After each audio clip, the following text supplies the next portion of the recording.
Pendant ce temps, les alphas de la famille Voyelle attendent le retour de Petit Malin. Quand soudain, ce qui va se passer à Monsieur O...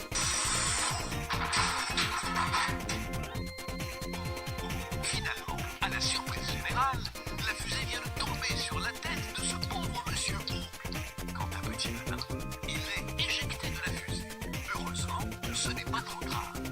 Certes, Petit Malin s'est éjecté de la fusée, ok, on sait, mais pourquoi est-ce que la fusée s'est remise debout alors?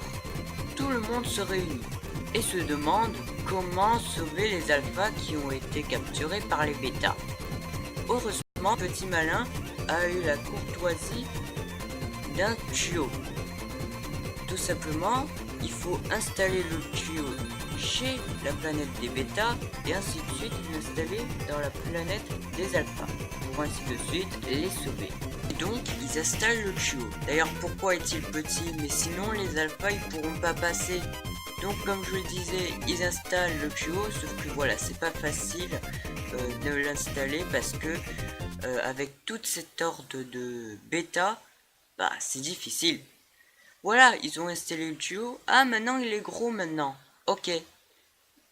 L'intrigue de taille. Mais soudain, vient encore la sorcière.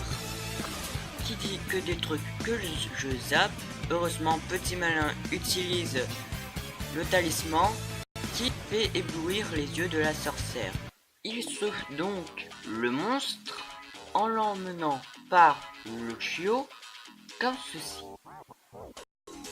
On notera que le nez, il va passer, et sur son vaisseau. Mais vous allez voir, il va se téléporter dans la planète des bêtas, et ça, je ne rigole pas, c'est vraiment aussi un faux raccord. D'autres qui ne sont plus encerclés par les bêtas, attaquent les bêtas, comme le jet d'eau ou le serpent. Le jet d'eau donc a inondé la planète des bêtas tout sauf le robinet, tout simplement parce qu'il est bouché. Attention Petit Malin, le chat est emporté par l'eau, mais tu peux l'attraper, ne le rate pas. Vas-y, Petit Malin. Moi le chat, ça va? Et Petit Malin, ne t'inquiète pas, ce n'est pas un chat ordinaire. Il ne miaule pas, il chuchote.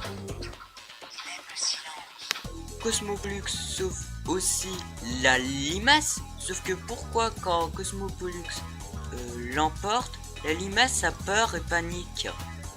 Enfin, vous trouvez ça drôle? De toute façon, par exemple celui-ci, un bêta, se fait pousser par le vent.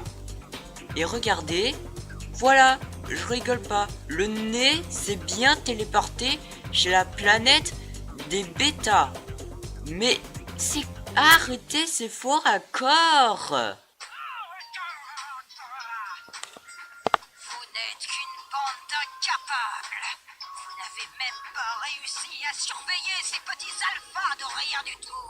Vous aurez de mes nouvelles. Après que tous les alphas aient sauvé, d'autres sortent du tuyau. Comme le cornichon, mais attends une seconde. Il ne sort pas par l'entrée du tuyau, il sort à travers le tuyau. Pourquoi tout est raté dans ce film? Pourquoi en haut à gauche on voit le tuyau qui est courbé? Bref, tout le monde est heureux, au calme et paisible. Que se passe-t-il? Au secours, Cosmo! Les alphas ont disparu! Au secours! Quelqu'un peut appeler la police s'il vous plaît? Mais non, ils sont toujours sains et saufs. Car en fait, ils se sont transformés en feux d'artifice qui n'explosent pas. Ok, ça devrait être logique que ça devrait exploser. Mais bref. Je peux te poser une question? Vas-y, je t'écoute. Peut-être que je pourrais en parler à mes meilleurs amis. Comme ça, on sera encore plus fort contre cette maudite sorcière. C'est une bonne idée, Petit Malin. Une deuxième suite, la planète des Alpha 2. D'ailleurs, vous voulez un conseil s'il y a vraiment une suite? Non!